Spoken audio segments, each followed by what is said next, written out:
Leader Fan Radio Network, and KFAN.com. 2 minutes and 18 seconds past the hour, 3 o'clock Central Daylight Time. It is a Monday extravaganza on the Bumper to Bumper program, also affectionately referred to as the afternoon aardvark, the occasional beast. I don't know if we've ever called ourselves the zoo, but it is hosted by the a-hole in the afternoon. That's me. My name is Dan Barreiro. Former East St. Wretch newspaper, the Twin Cities Guardsy, produces the show, and, of course, is two-time state high school tennis champion. We welcome one and all. If you're new to the program, we like to consider ourselves a combo platter show, which means there'll be plenty of toy department discussion, but there'll occasionally be, depending on the show, A-section material. There'll also be some stuff from the B, C, and D sections, which means anything from artsy-fartsy entertainment to chicken wars, food conversation, business occasionally as well.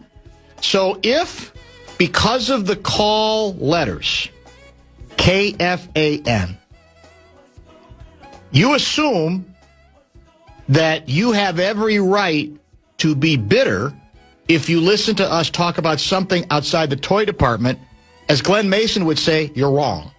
Not because you don't have a right to have to listen to whatever kind of show you want to, but that the warning has been offered at the start of the show, fair warning has been passed along, and we've been doing it this way for the better part of 3 decades now. So you may not love it, but I don't think any longer you can be surprised by it. I'd also ask this. Be honest with yourself. If we're talking politics, for example, which might come up today, although we're very toy department guest intensive today as well.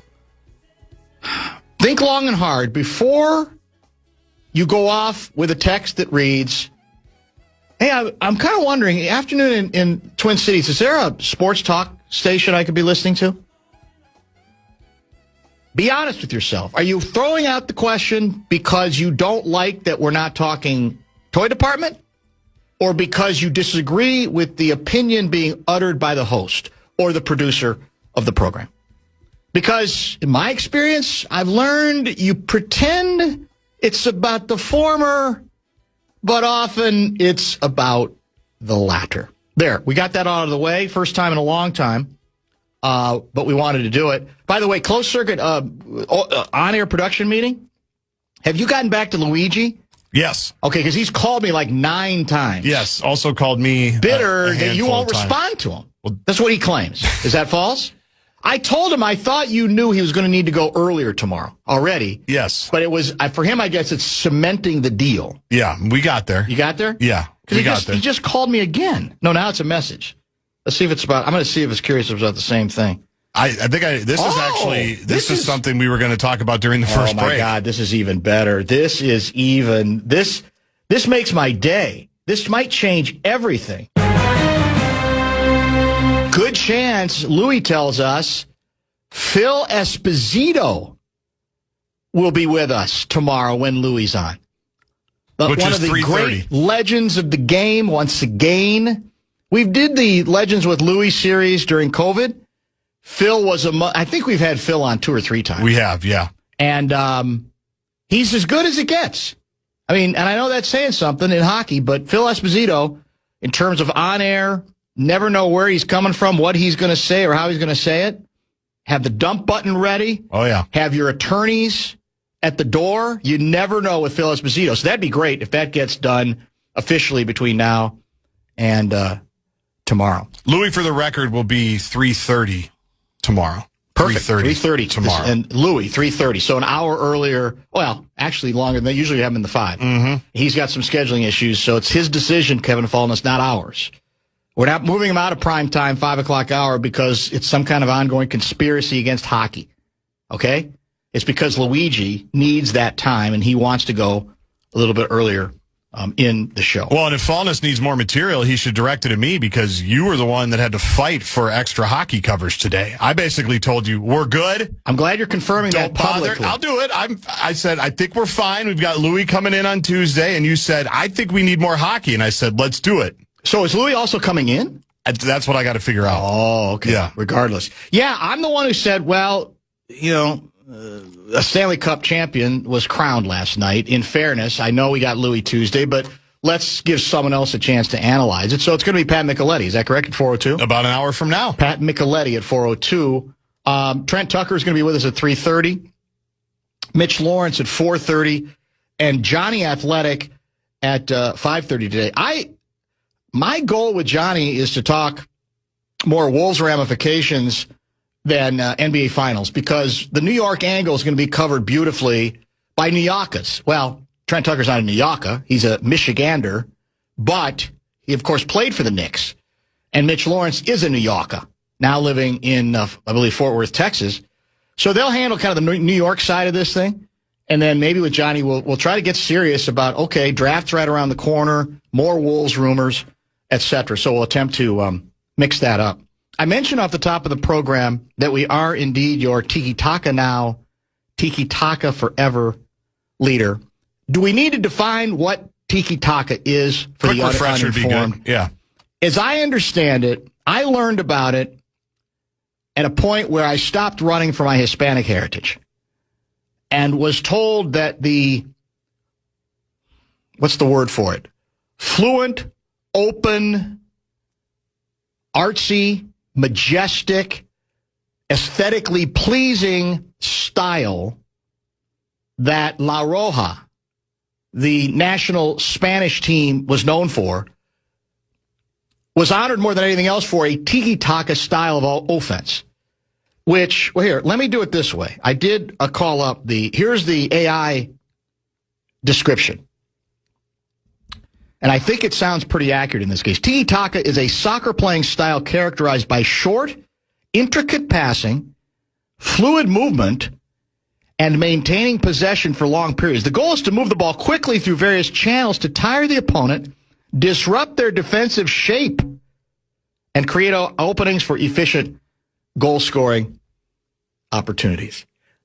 I would say it's more like pornography. You know it when you see it. You may not be able to define it, but you know it when you see it. And even if you are a casual soccer fan like myself, you'll see it. You'll be able to say, hey, that's tiki-taka. How many times in the last 20 years have we talked about it on this show as it pertains to, as I said, the Spanish national soccer team? Because they seem to, if not invent it, they certainly popularized it and seem to advance it. Not like they were the only team who implemented that style. But I can honestly say this. I don't think ever in the history of U.S. men's soccer, certainly, and the international stage, has anybody ever been inspired to watch the U.S. team and say, I think I see some tiki-taka. I think I see some intricate passing. I think I see some fluid movement. Last thing I want to do is overreact to game one last Friday night, but I'm overreacting to game one. That's what I'm doing. I've lost myself in the U.S. team's eyes already.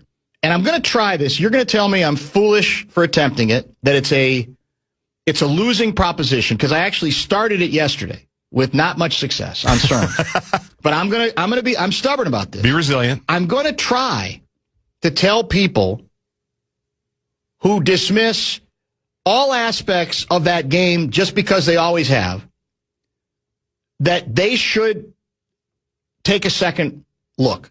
Now, we got Australia next. Australia upset Turkey because we'd been told Turkey was the team to beat, right, in our group. Who knows? That's one match. Maybe we'll get shut out by the way, because I will say Blakemore warned me that the thing about Australia is once they get a lead, they don't tiki-taka. They go as defensive as hell, and it's hard to break through. Interesting. So the moral of the story is don't get behind, right, I guess. Right. But regardless, this may fall apart right away. But I watched it Friday night, and I loved it. I was energized by it. I don't recognize this. I don't recognize how well the ball is moving. And we immediately got the usual, it's boring, there's nothing to it. Why would I spend any time watching any of it? And I had, a number of texts from people basically saying, it's like watching grass grow, the whole bit. Somebody, and I saved the tweet off of yesterday's show. And I want the anti-soccer people to actually think about what this tweet represents without immediately dismissing it. Here's what he wrote.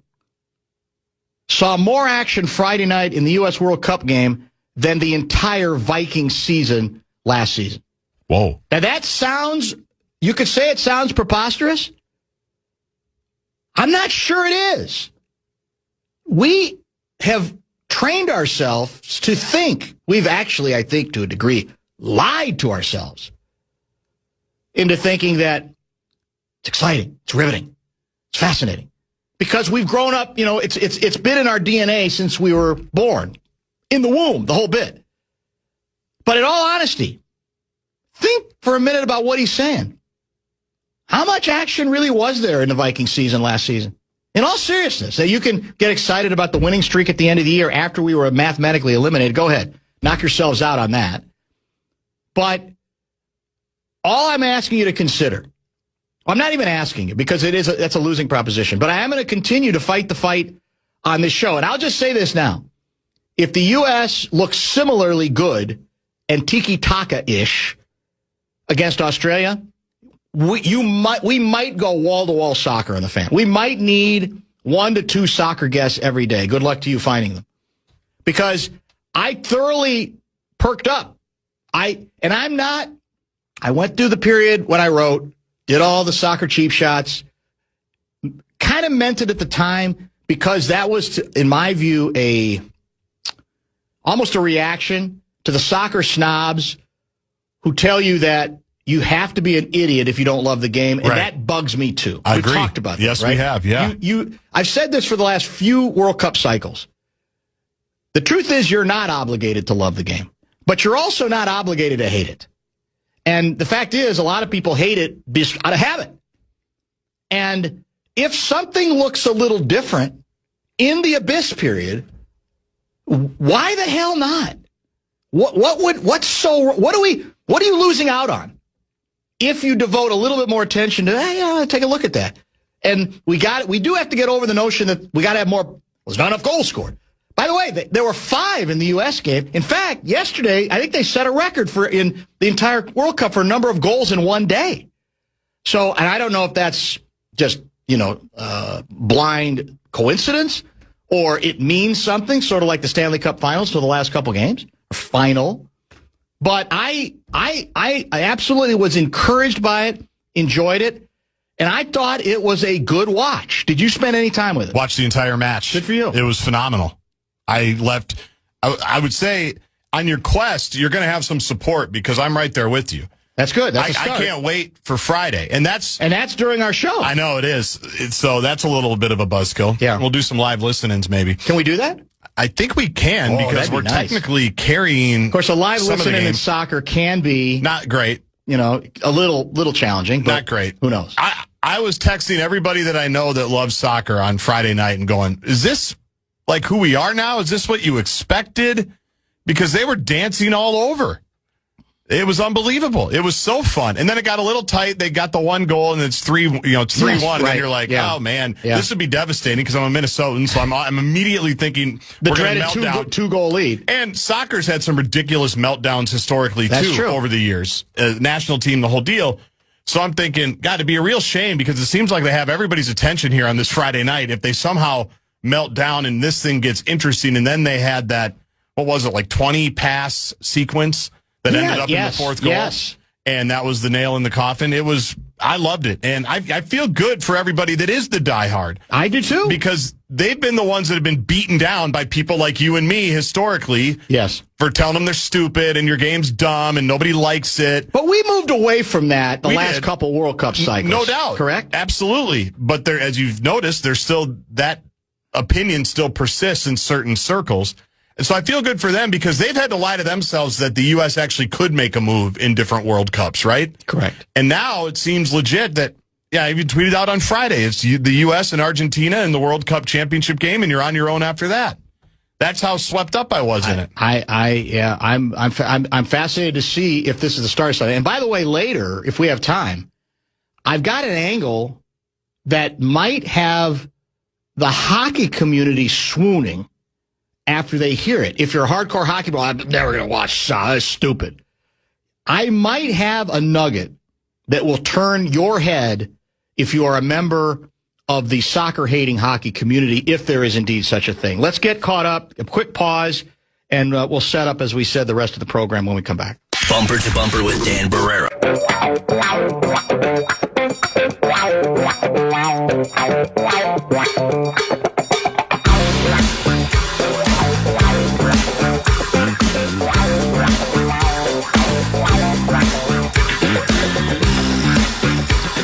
Speaking of Tiki Taka, what the hell happened to my Spaniards today? Held to a 0-0 draw by something called, is it pronounced Cape Verde or Cape Verde? Where is that? That's a country?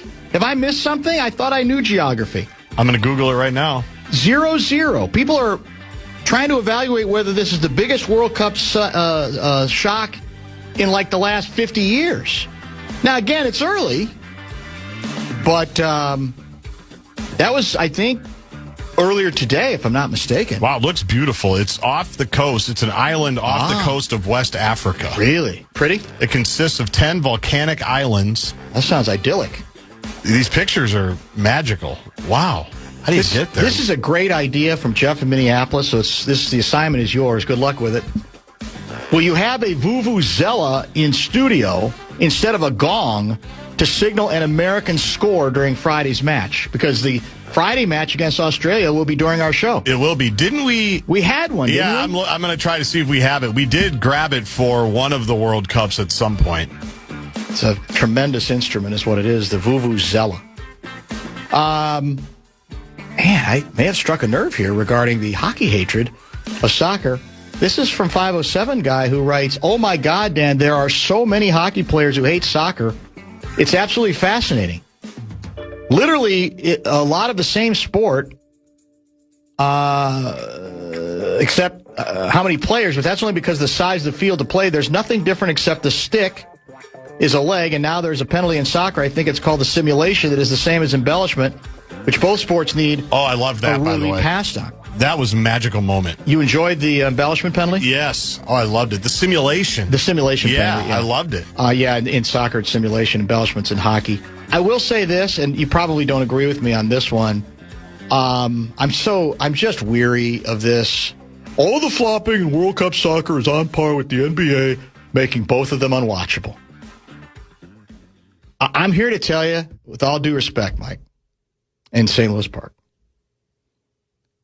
if you want to reduce either sport to the cliche that if you watch a game, you see nothing else, knock yourself out. It's false. It's demonstrably and provably false. Doesn't mean you have to love it. Doesn't mean the sport shouldn't attempt to discourage it and legislate against it. But this has become, again, the cool thing to say around the water polo. Can't watch it. When you say unwatchable, if you're being literal, you're wrong. I'll say the same thing. I'll quote Glenn Mason again. It's not unwatchable. It's frustrating at times, but it does not make it. You still watch basketball.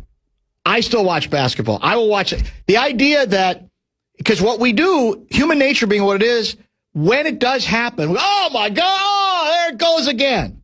And then we might not see another one for 9 minutes, and there will be all sorts of other things, better things that are happening in the game. But then the next time happens, and if you are prone or predisposed to this position, what you're going to, there it is again. And somebody might gently ask you, well, when's the last time you saw it? That was about 11 minutes ago. It doesn't matter. Felt like it was just yesterday. So knock yourselves out on that one. The idea that the game is literally not worth watching because you saw it in the soccer. I didn't stop me from watching it. It's just, to me, it gets a little bit crazy. I had another text I wanted to get to. I know people in my congregation from Cape Verde. That's Craig out of Boston. 507 guy. Back. I know this hatred exists in the hockey community because I posted something on Wild fan page on Facebook Friday before the game saying, okay, now everybody watch these soccer fans and their cheers. This is what we need to emulate at Wild games. Because 12 times, of chanting, let's go Wild over and over again gets a little bit repetitive. He wants a little spice. And he apparently got destroyed, got ripped. Not in the way of the chanting topic I was bringing up, so much as that soccer sucks. Why would we want to be compared to that sport, et cetera, et cetera. So I didn't realize this. Maybe I'll at what time's Micheletti, 402? Yes. Maybe I'll ask him if he hates soccer. He's a hockey guy, tried and true. My guess is he is more open-minded about stuff. He likes all sports. I think he does. He likes the competition, doesn't he? Yes, he does. That'd be very true. I talked to Micheletti more about other sports than I talked to him about hockey. And I feel like I talk about hockey a lot, just in our daily lives. He loves everything. He's a sports guy. Yeah, I think I think he likes all of it. 763 guy writes, baseball all the way. I played Little League, Babe Ruth, Legion, high school, and town ball. 763 guy, we're happy for you. I mean, I'm not going to rip that. That's a wonderful thing. What's the point there? That means you can't like something else if you played baseball? And part of my pushback now, as I mentioned yesterday, to those who do the reflexive, I hate soccer and not enough happens, is your attention span that short? I mean, that to me, that's the best comeback rip of people who just constantly dismiss baseball. Yeah. And I say, and why? Well, not enough action. And again, I think we've all agreed there have been some important changes made, stepping the timing up a little bit, pitch clock, etc. But I think it is a sign of the times, an attention span issue. Yet worldwide, it's big, and I guess that goes back to if you've grown up with it. Totally. You're invested.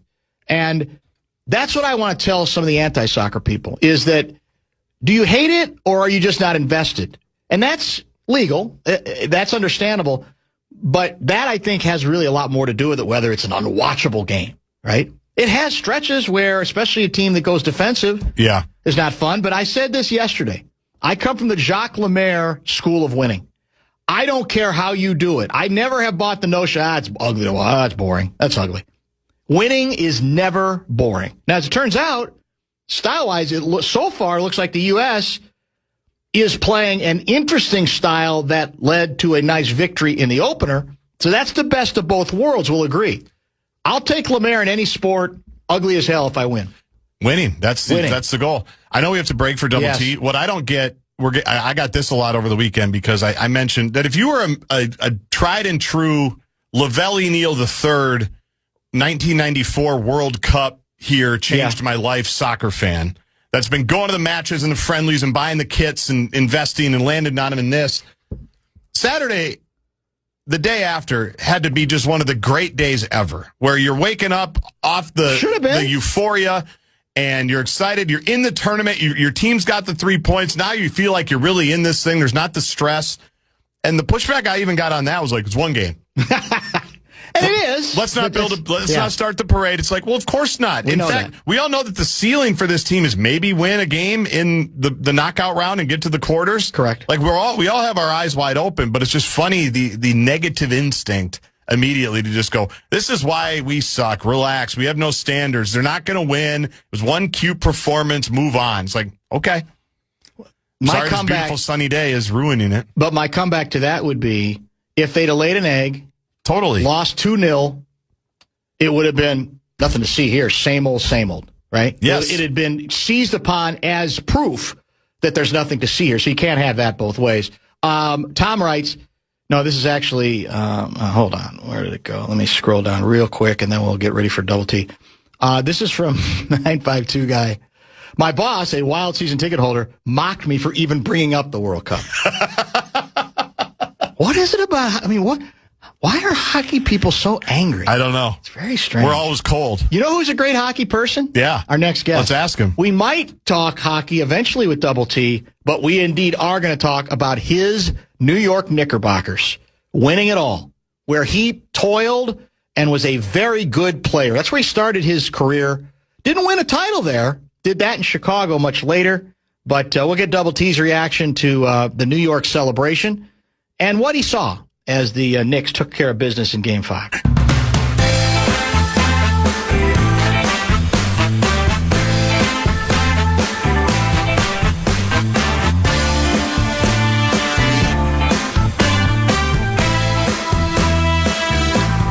It's been a pleasure, as usual, during this period to chat a little more often than we usually do with Double T Trent Tucker throughout as part of the Wolves playoff run, and then even after that, it's always good to catch up with him. Guardsy, will you pot him up? My screen is all screwed up right now in this room, and we will say hi to Double T via the Connecticut Water Systems hotline.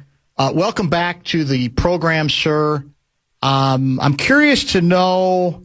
Well, I mean, you obviously got your ring later with Michael. I covered that series and was in that locker room as you celebrated. And, people then sometimes associate you just with that franchise, which, of course, is not the story, because you came up with the New York Knicks. So for you personally, do you feel a little extra sense of pride that it's the team that you got to know so well early in your career, or the arena that you got to know so early, that the team finally broke through after 53 years? Yeah, it's a great feeling. It's because, some of the guys who I played with still work for the Knicks, or they came back and worked for the Knicks after their careers were over. Like Patrick Ewing is doing some work for the Knicks now. John Starks has been there for a very long time. I know Allen Houston very well, so he's doing some work with management. Sure. But just to see that this team has brought a city back to life. And for the first time, the New York fans got a chance to be in this moment for the first time in a long time. And as an ex-Knick, it was just so exciting and for me to see this team in this situation. It also strikes me as, even if the people out there listening who didn't have a rooting interest, didn't even have the association with the team that you do, or didn't grow up being a Knicks fan, I think it's a very likable group, man. I really do, in a number of ways. Balance, strength, and I think, what's the right word? Determination at all positions. Brunson's a former second-round draft choice. Cat seemingly takes another step in his maturity, becomes a great, for the first time, is given a chance to be a great passing center and handles that beautifully as well. I like the way they play. Now, the ball doesn't always move when it's in Brunson's hands, but when it's not always in Brunson's hands, and it wasn't as much until that last game, I think it's a pleasing style of play. What do you think when you watch this team? I thought Mike Brown did a very good job of, after they got down 2-1 against the Atlanta Hawks in the first round, of making adjustments and making Karl Anthony Towns, more of a focal point on the offensive end, because it was all Jalen Brunson over the last few years, especially in playoff moments, and he began to tire and wear down, and the other guys were kind of just standing and watching him. And that's why, when you look at how do we get better at playoff time, I thought Mike Brown did a very good job of moving Karl Anthony Towns in different spots on the floor where he could be effective and help the team for sure. Brunson is an interesting cat, because there have been times I've been exasperated with how much he's had the ball. On the other hand, the background does matter. He was not a highly thought of player despite a great high school and college career. There was that issue of, is he too small for you to build around? And yet, in Game 5, they scored 94 points, Trent. He had 45 of them in I thought, a virtuoso kind of performance. You're right. And I watch him and I go, fundamentals, man. Footwork, angles. He plays, in my mind, much bigger than his height. I just like the fact that he's not spectacular. He's a further sign that not everybody's got to be Michael Jordan. Not everybody has to have that level of athleticism to make plays. Well, the one thing that a lot of people, that so many great things have been said about him, and all the things you just mentioned, are wonderful in terms of how a player should develop. But I think the one thing that most people haven't noticed is that his conditioning I mean, he is a well-conditioned athlete. And I think the one thing he does so well that when I saw Anthony Edwards and even SGA, you know, when the pressure got to them, you know, San Antonio could force them to pick up the ball. And they had to look for somebody else. That's an interesting point. Jalen Brunson did a very good job of keeping his dribble alive. More times than not, the Spurs were not able to force him to pick up the dribble. And by him keeping his dribble alive, it allowed him now to be able to escape and get away from the double teams and extend plays either for himself or find someone else open for an open jump shot. And, you know, when you're asked to carry a load at that size, it's a testament to your off-season conditioning, and he is a supreme conditioned athlete. You know, one of the, I guess, inevitable debates that has broken out since they wrapped things up with the Game 5 victory is there's a lot of proclaiming going on. And one of the proclamations, at least from a few of the writers, is that Jalen Brunson has elevated himself to being the greatest Knick of all time. I know it's harmless debate and conversation. I get weary of it, that I don't know why he can't be one of the best, which is clearly true, why it becomes so important. He's got to be the best. Do you want to weigh in on that as a former Knick? I mean, you're a great basketball mind. You're qualified. What do you make of all that? Should he be considered that? Because a couple people are putting him ahead of Ewing because of the title part of this. And that, I think, does raise an interesting question. Does a title change everything in the evaluation? Or is it Ewing is in such an exalted place that it's almost rendered irrelevant whether he won a title? I would say, Dan, he's one of the all-time greats in Knick history, but, his performance in Game 5 was outstanding and phenomenal. But people forget about Clyde Frazier's Game 7 performance against Jerry West and Will Chamberlain, where he got 36 points and 19 assists. Yep. I mean, and without Willis Reed. Willis comes in, makes 2 baskets, and he can't play in Game number 7, but when there was no three-point shot available, and here's Clyde Frazier in the biggest moment at that stage, 36 and 19 against 2 of the all-time greatest players to ever play. To me, what Jalen Brunson has done over the last few years to elevate the Knicks to this moment, I would have to say for sure he is one of the all-time great Knicks. Yeah, I think that's very well stated. I think, unfortunately, there's that recency bias. We don't have endless highlights of what Clyde did in that incredible game. I think he might have had 7 rebounds. And as you said, Willis Reed had the great start to it, and everybody thinks of it as the Willis Reed game because of that. And emotionally, I'm sure it did. It certainly sent that crowd into a tizzy, but somebody had to actually win the game after that. And those numbers are you put those numbers, imagine those numbers in a game today. Twitter would lose its mind if a player finished with those numbers, correct? Oh, no doubt about it. And you're talking about in a game that was dominated by, perhaps one of the greatest big men to ever play. Will Chamberlain's a guy that averaged over 50 points a game and 27 rebounds for a season. And Jerry West, he's the logo. We all know that. Mm-hmm. But what Clyde Frazier was able to do in Game 7 in that moment in New York City without Willis Reed, to me, if there's the greatest moment in Knick history, that has to be that, even though Jalen Brunson was fantastic, dealing that in Game number 5. Both things can absolutely 100% be true. A couple people have texted, and it's a good question. I didn't really get to this much yesterday on sermons. So when you're watching, obviously in Game 5, the Knicks were offensively challenged, man. Cat was in constant foul trouble. No one else was really going. Anunoby wasn't scoring the way he had previously. It was all Jalen. So why not make more of an attempt to force the ball out of his hands? As you say, he keeps the dribble alive, which makes that harder. But it seemed rare that they even tried to send a second person at him. Did that surprise you? Yeah, it surprised me. I just felt like that throughout this matchup, and I was pulling for the Knicks to win.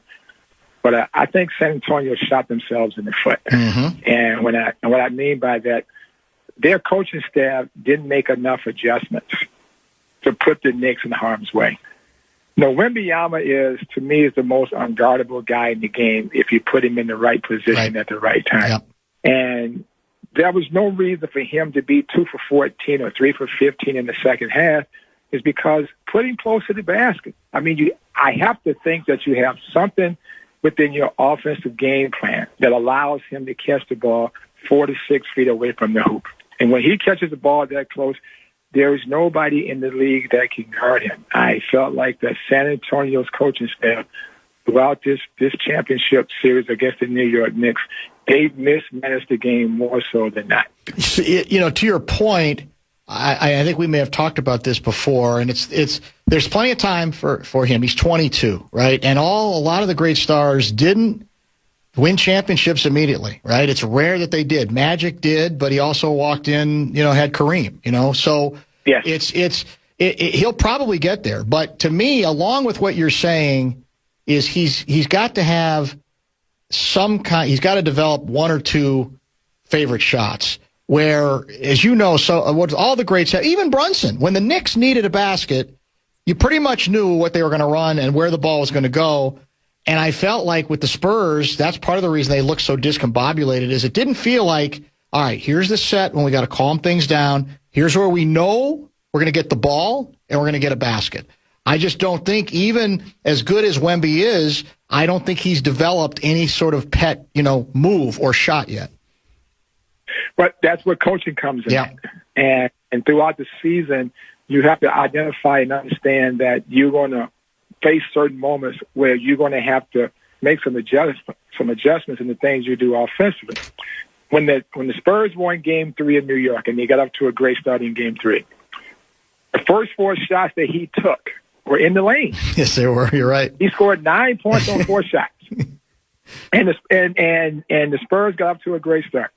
And I'm sitting there looking and saying, okay, it's okay to step out and knock down 1 or 2 threes. Yeah. But when you have a lead and you know that this guy here is the most unguardable guy on the floor, now you're going to force the Knicks to have to double team from a different position. They're going to have to change how they play defense. Their coverage and their double teams are going to come from different spots on the floor. And now that's going to allow your perimeter guys to have more room to operate. Because when the Knicks recover, if they have to double going north and south, now they have to find and locate where the offensive guy is. And when you have to do that, the offensive guy now has you at his mercy. And with the Spurs guards so good in terms of catching and shooting and catching and driving, that would have put their offense in a much better situation to be successful. One thing to bring it back to the local team here, the Timberwolves, I want to get your opinion on or analysis on. When the Spurs-Wolves were matched up, I think I came away thinking, wow, this is a young team, but they don't look frazzled. They don't look like they get too discombobulated. The Wolves can't seem to do it. In fact, there were times where the Wolves, even though they were an older team, looked a little bit more frazzled. And yet we get to the title round, Double T, and we see, what's the moral of that series? Spurs look young. Spurs look like when it's crunch time, they tend to unravel. They're having difficulty getting what they want accomplished. The Knicks, much better in those clutch situations. So what does that tell us about the Wolves? I mean, what do the Knicks have in that sense that the Wolves did not? I felt like there are 2 key positions where the Knicks hurt San Antonio at. The point guard position and the center position. Mm-hmm. Jalen Brunson is very effective as a point guard, as we mentioned. He can keep his dribble alive. He can extend plays. He can find more space to make things happen. And then there's Karl Anthony Towns. He's a scoring offensive center. And the Wolves don't have those 2 players. They don't have a quality point guard yet, that can extend plays and make things happen. And Rudy Gobert is a non-offensive player.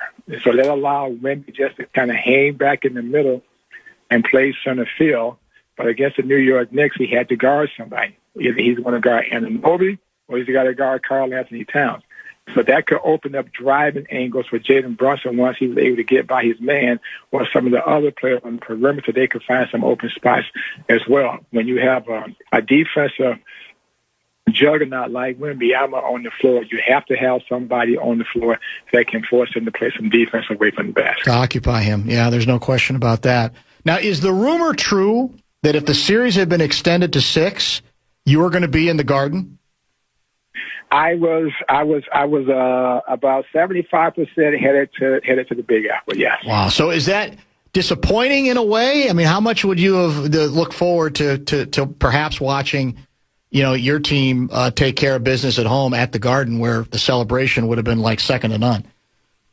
It would have been great, but I really didn't want the Knicks to get to a Game 6. Mm-hmm. Because I just felt like, here's a team trying to close out under this type of pressure, under this spotlight, microscope in New York City in game number 6. I just don't think they could have done it. I felt like if they were going to win, they had to win game number 5. And I think Jalen Brunson felt the same thing. Because the longer this thing goes on, that San Antonio has gotten off to a great start in every game. Double-digit leads in 5 of the games, and 4 they lost. At some point in time, they may not lose that double-digit lead. And the longer this thing goes on, the more chances we give them an opportunity to come back and beat us.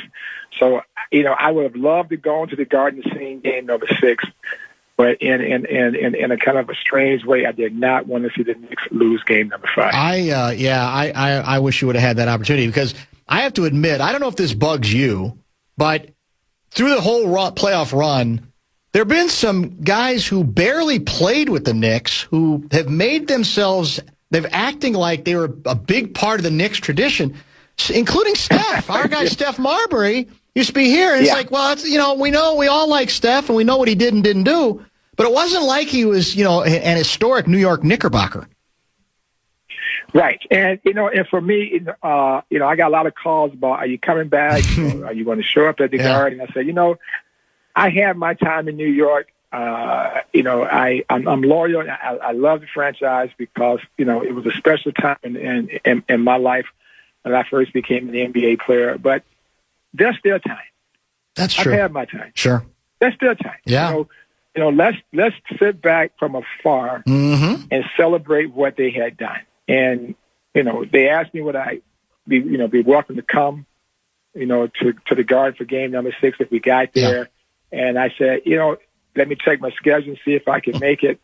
But I wanted, to see this team achieve what they was able to achieve without me being in their spotlight, because this was not my time. It's great for me to have a chance to celebrate and enjoy what they did, but that's their moment. Let them shine in their own moment. This is not about the old guys. It's about the current players who are playing. Double T, you're such an adult. It's unbelievable. Just an adult. It's such an adult way to look at it. But I think for you, what's got to be rewarding and great that is you is, as you said, that's where you learned the league. That historic venue with some great players, obviously, around you that you played with and you competed against. That can never be taken away from you, man. That's where it all started. Right. And, it's nothing like New York City. Yep. And, Hubie Brown was my first coach. And there were days and probably years he and I never saw eye to eye. I was just a different personality, than he had seen before. Mm-hmm. But I had to grow as a young person and understand, that his bark is big, but he has something special that he can teach as a basketball coach. And it's up to me to put the personal things aside to see how he could help me grow as a basketball person. And I would still say today, I played for him for 4 years, and a lot of the way I think about basketball and how I view the professional game today, it started with Hubie Brown. That is so interesting. Because, he was always there, and he paid attention to detail. And his just philosophy and how he saw things. Once you can remove your personal feelings of how you feel about an individual, maybe it's a coach or a boss, and if you can see the good things that they can help you grow as a person and as a player, and when you're able to attach yourself to some of those things, the relationship now begins to grow in the right way. So how I see pro basketball and how I think about the game today, I had a lot of great coaches, a lot of great teachers along the way, but it started with Hubie Brown. Again, another very adult way to look at things. Double T, we appreciate you. Congratulations on the Knicks getting it done, and we will talk again soon. Thank you. All right, thanks, Dan. Thanks for having me. I always appreciate Double T Trent Tucker as we've had through this playoff run, and who knows what else will come up in the immediate future. Maybe we talk some links with him eventually. Maybe we talk, we've got a hockey guy coming up. Maybe we should have just taken a break, and had a second segment with Double T's reaction to another Southern town getting the cup that we have never won. The hockey hotbed of Raleigh. Can't even make it up. So, I'm not going to call Pat Micheletti a consolation prize. He knows puck. We'll find out if he despises soccer and discuss much more. That is next. Bumper to bumper.